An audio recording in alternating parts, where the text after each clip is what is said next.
Venerable Luke of Hellas, commemorated on February 7th.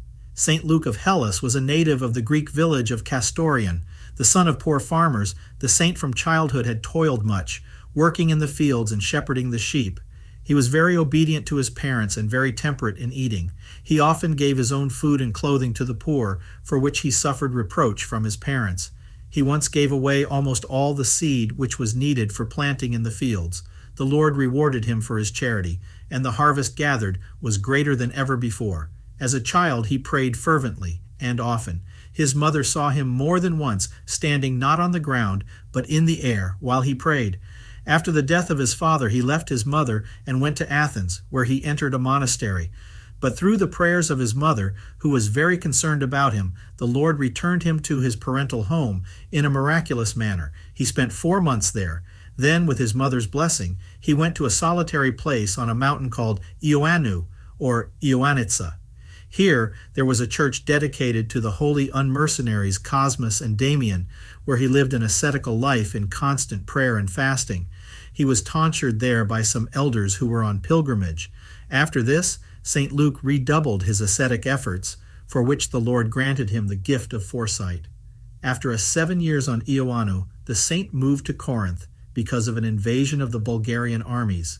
Hearing about the exploits of a certain stylite at Patras, he went to see him and remained for 10 years to serve the ascetic with humility and obedience. Afterwards, the saint returned again to his native land and again began to pursue asceticism on Mount Iannou. The throngs of people flocking there disturbed his quietude, so with the blessing of his elder Theophylactus, St. Luke went with his disciple to a still more remote place at Calamian. After 3 years, he settled on the desolate and arid island of Ampelon because of an invasion of the Turks. Steris was another place of his ascetic efforts. Here brethren gathered to the monk, and a small monastery grew up, the church of which was dedicated to the great martyr Barbara.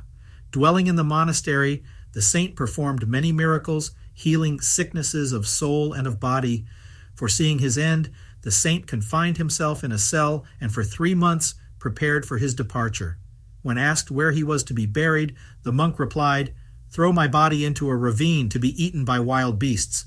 When the brethren begged him to change these instructions, he commanded them to bury his body on the spot where he lay. Raising his eyes to heaven, he said, "Into thy hands, O Lord, I commend my spirit." St. Luke fell asleep in the Lord on February 7th, 946. Later, a church was built over his tomb. Myrrh flowed from his holy relics, and many healings occurred. Ave Maria Stella